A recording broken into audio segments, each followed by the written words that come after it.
পর্যটক সমাগমের আরও খবর জানাতে এবার খাগড়াছড়ি থেকে যুক্ত হচ্ছেন সহকর্মী সমীর মল্লিক।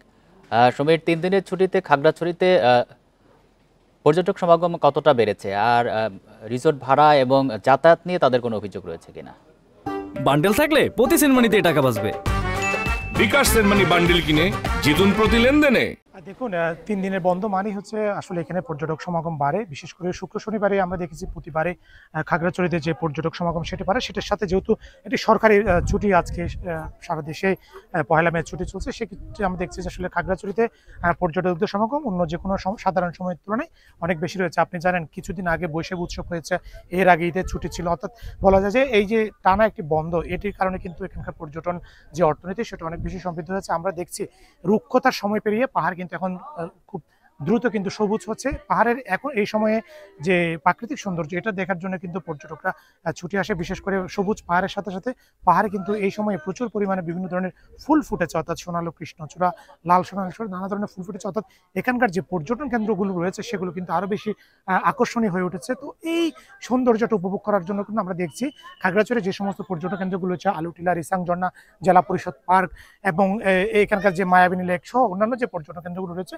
সেখানে কিন্তু পর্যটকদের যে সমাগম সেটা অন্য যে কোনো সময় তুলনায় বেড়েছে। পাশাপাশি খাগড়াছড়ির পাশাপাশি এখানকার যে সমস্ত পর্যটকরা ভ্রমণ করে তাদের অন্যতম কিন্তু গন্তব্য থাকে, সেটা হচ্ছে সাজেক ভ্যালি। আমরা সাজেকেও খবর নিয়েছি, সেখানেও কিন্তু বেশিরভাগ রিসোর্ট, কটেজ, হোটেল যা রয়েছে সেগুলো কিন্তু বুকিং হয়ে গেছে।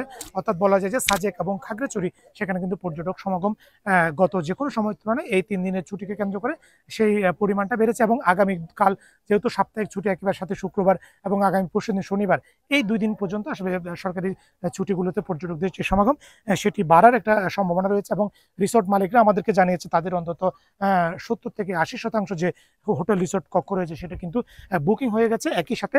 একই সাথে আমরা যে বিষয়টা জেনেছি, এখানকার যে পর্যটন কেন্দ্রগুলো রয়েছে সেগুলোর নিরাপত্তা কিন্তু ট্যুরিস্ট পুলিশের পক্ষ থেকে পর্যাপ্ত যে নিরাপত্তা ব্যবস্থা সেটি নেওয়া হয়েছে।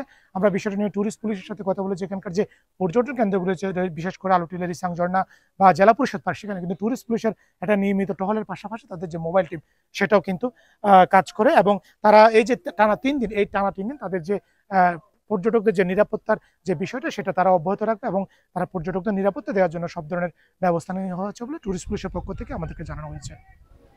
খাগড়াছড়ি থেকে জানাচ্ছেন সহকর্মী সমীর মল্লিক।